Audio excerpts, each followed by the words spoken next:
নমস্কার দর্শক, সংবাদ আবির্ভাবের গুরুত্বপূর্ণ সংবাদে আপনাদের সকলকে স্বাগত। আমরা প্রত্যেক দিনের মতন আজকেও একটি বিশেষ এবং গুরুত্বপূর্ণ সংবাদ আপনাদের সামনে তুলে ধরব। দর্শক, মুখ্যমন্ত্রী মমতা ব্যানার্জি যেভাবে আক্রমণাত্মক ভাষায় নির্বাচন কমিশনকে রীতিমতো তুলোধনা করছেন, এবং শুধু তাই নয়, তিনি কিন্তু রীতিমতো হুমকি দিচ্ছেন যে তার যদি কোনো অসুবিধে হয় তিনি ভারতবর্ষকে হেলিয়ে দেবেন। এই যে শব্দ প্রয়োগ করছেন, এই শব্দ প্রয়োগ কিন্তু মারাত্মকভাবে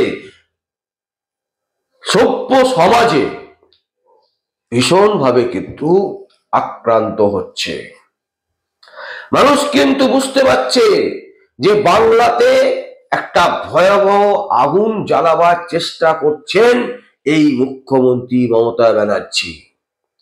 আমরা জানি বাংলাদেশের ঘটনা, বাংলাদেশে কি ঘটেছিল এবং বাংলাদেশে এখন ভয়ঙ্কর যে পরিস্থিতি চলছে, সেই পরিস্থিতি কিন্তু তৈরি করার চেষ্টা করছে বাংলাতে।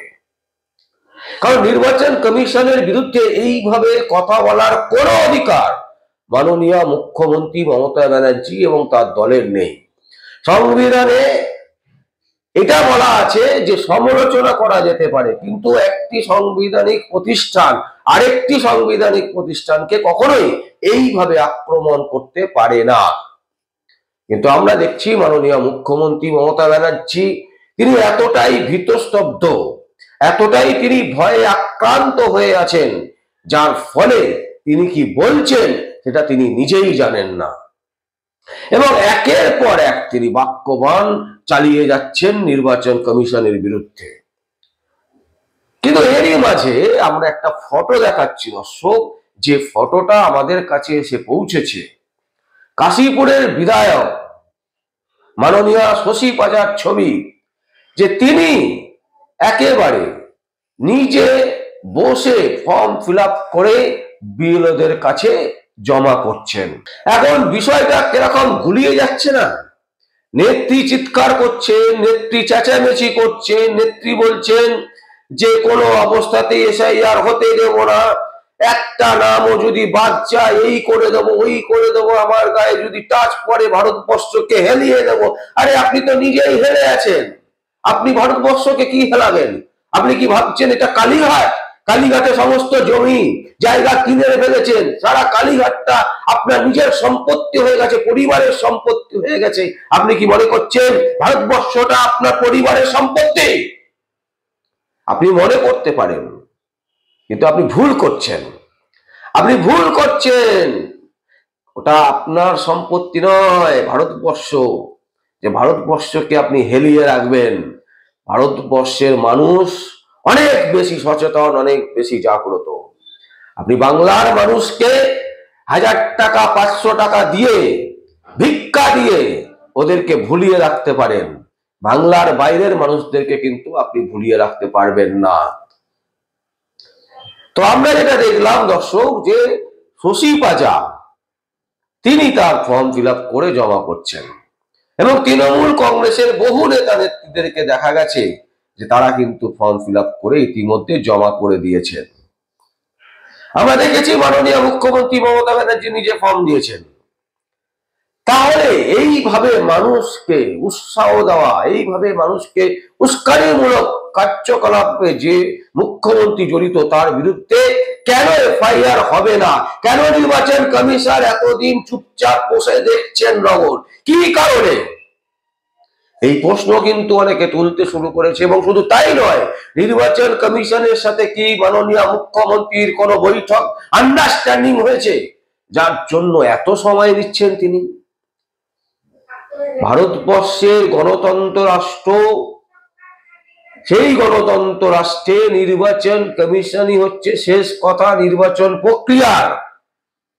আর সেই প্রক্রিয়াকে যিনি বাধা দেওয়ার চেষ্টা করছেন, তার বিরুদ্ধে কোনো এফআইআর হচ্ছে না। প্রশ্ন হচ্ছে কেন? কার অঙ্গুলি হেলনের জন্য এখনো ওয়েট করছেন নির্বাচন কমিশন? দর্শক, আমরা এই প্রশ্ন তুলছি, আমরা শুধু তুলছি না, বাংলার মানুষ জানতে চাইছে যে মুখ্যমন্ত্রী মমতা ব্যানার্জি যে ভাষায় ভারতবর্ষের চতুর্থ বৃহত্তম গণতন্ত্র রাষ্ট্রে যেভাবে নির্বাচন কমিশনকে আক্রমণ করছেন, তার বিরুদ্ধে কেন এফআইআর এখনো পর্যন্ত হলো না, এখনো পর্যন্ত হচ্ছে না? এই প্রশ্ন কিন্তু সাধারণ মানুষ জানতে চাইছে। বহু বিশিষ্ট মানুষজন তারাও কিন্তু বলছে যে কোথাও কি তাহলে আন্ডারস্ট্যান্ডিং বা সেটিং মমতা ব্যানার্জি করে ফেলেছেন। তাহলে এখনো পর্যন্ত যা দেখা যাচ্ছে, মাত্র 10 লক্ষ চিহ্নিত করা গেছে যাদের ভোটার লিস্টে নাম অবৈধভাবে আছে। তো মাত্র 10 লক্ষ, যেখানে 2 কোটির কথা বলছিলেন বিরোধী দলনেতা শুভেন্দু অধিকারী, যেখানে অনেকেই বলছিলেন যে 1 কোটির ওপরে মিনিমাম হবে, তা সেখানে মাত্র 10 লাখ কি করে হয়? এটাও কিন্তু একটা বড় প্রশ্ন চিহ্ন। তাই আমরা জানি না কোনটা সত্যি কোনটা মিথ্যে, কে সত্যি বলছে কে মিথ্যে বলছে। তবে এইটা বলতে পারি, মুখ্যমন্ত্রী মমতা ব্যানার্জি যেভাবে নির্বাচন কমিশনকে হুমকি দিচ্ছেন, তারপরেও এখনো পর্যন্ত কেন নির্বাচন কমিশন তার বিরুদ্ধে এফআইআর করছে না বা এফআইআর করাচ্ছে না, এটা কিন্তু একটা বড় প্রশ্ন চিহ্ন। তাহলে কি সত্যিই মমতা ব্যানার্জির সাথে সেটিং হয়েছে? গতকাল বিভিন্ন সংবাদ মাধ্যমে প্রকাশিত হয়েছে যে সেটিং তত্ত্ব বিষয়টা কিন্তু বারবার করে উঠে আসছে, যে তাহলে কি ম্যানেজ হয়ে গেল নির্বাচন কমিশনকে, ম্যানেজ করে নিল নেত্রী? আমরা জানি না সেই ঘটনা সত্যি কিনা। তবে এটুকু বলবো, ভেতরে ভেতরে কিন্তু বহু নেতা নেত্রী তৃণমূল কংগ্রেসের, তারা কিন্তু ইতিমধ্যে ফর্ম ফিল আপ করে জমা করে দিয়েছেন এবং মাননীয় মুখ্যমন্ত্রী মমতা ব্যানার্জি নিজেও কিন্তু ফর্ম তুলেছেন। তাই যেভাবে তিনি বাংলার মানুষকে খেপাবার চেষ্টা করছেন, বাংলার মানুষের সাথে প্রতারণা করছেন বারবার করে, বাংলার মানুষকে কিন্তু বুঝতে হবে। যদি এখনো না বুঝতে পারেন, তাহলে কিন্তু ভবিষ্যৎ অন্ধকার। দর্শক, আমরা এই সংবাদ আপনাদের সামনে তুলে ধরলাম। যদি আপনাদের কোনো বক্তব্য থাকে, কোনো কমেন্ট থাকে, অবশ্যই আপনারা কমেন্ট বক্সে কমেন্ট করবেন। আর দেখতে থাকুন পরবর্তী সংবাদ, সংবাদ আবির্ভাবে। আমার নাম বিশ্বজিৎ পাল, সংবাদ আবির্ভাবের জন্য।